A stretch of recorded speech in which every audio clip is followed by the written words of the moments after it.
एक बार महाराज कृष्णदेव राय ने सुना कि उनके नगर में चूहों ने आतंक फैला रखा है। चूहों से छुटकारा पाने के लिए महाराज ने 1000 बिल्लियां पालने का निर्णय लिया।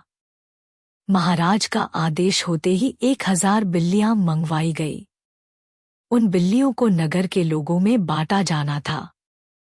जिसे बिल्ली दी गई उसे साथ में एक गाय भी दी गई ताकि उसका दूध पिलाकर बिल्ली को पाला जा सके।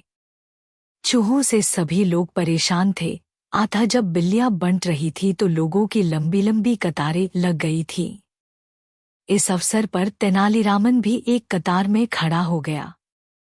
जब उसकी बारी आई तो उसे भी एक बिल्ली और साथ में एक गाय दे दी गई। बिल्ली को घर ले जाकर उसने गर्मागर्म एक कटोरा दूध उसे पीने को दिया। बिल्ली भूखी थी। बेचारी ने जैसे ही कटोरे में मुंह मारा तो गर्म दूध से उसका मुंह बुरी तरह जल गया। इसके बाद बिल्ली के आगे जब दूध रखा जाता, चाहे वह ठंडा ही क्यों न हो, बिल्ली वहां से भाग खड़ी होती। गाय का सारा दूध अब तेनालीराम व उसके परिवार के अन्य सदस्य ही पी जाते। बेचारी बिल्ली कुछ ही दिनों में इतनी कमजोर हो गई कि उसमें चूहे पकड़ने की ताकत भी नहीं रही। 3 माह बाद महाराज ने बिल्लियों की जांच करवाई। गाय का दूध पीकर सभी की बिल्लियां मोटी तगड़ी हो गई थी, परंतु तेनालीराम की बिल्ली सूखकर कांटा हो चुकी थी। वह सब बिल्लियों के बीच में अलग पहचानी जा रही थी। महाराज ने जब तेनालीराम की बिल्ली की हालत देखी तब वे क्रोधित हो उठे। उन्होंने तुरंत ही तेनालीराम को हाजिर करने का आदेश दिया। तेनालीराम के आने पर वे गरजते हुए बोले, तुमने बिल्ली का यह क्या हाल बना दिया है? क्या तुम इसे दूध नहीं पिलाते? महाराज, मैं तो रोज इसके सामने दूध भरा कटोरा रखता हूँ। अब यह दूध पीती ही नहीं है तो इसमें मेरा क्या दोष है? महाराज को यह सुनकर बड़ा आश्चर्य हुआ। वह अविश्वास भरे स्वर में बोले, क्यों झूठ बोल रहे हो? बिल्ली दूध नहीं पीती? मैं तुम्हारी झूठी बातों में आने वाला नहीं। परंतु महाराज यही सच है।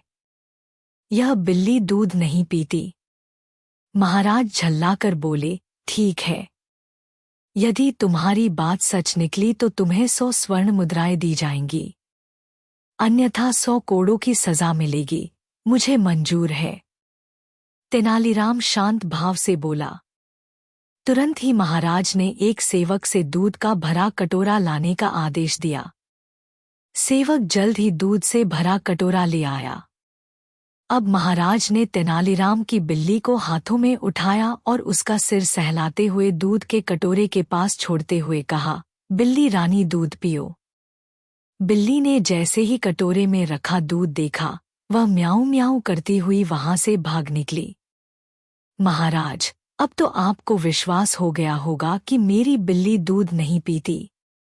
लाइए अब मुझे 100 स्वर्ण मुद्राएं दीजिए, तेनालीराम ने कहा। वह तो ठीक है, लेकिन मैं एक बार उस बिल्ली को ध्यान से देखना चाहता हूँ। यह कहकर महाराज ने एक कोने में छिप गई बिल्ली को पकड़कर लाने का आदेश दिया।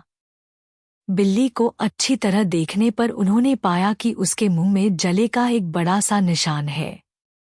वह उसी क्षण समझ गए कि बिल्ली मुंह जल जाने के डर से दूध पीने से कतराती है।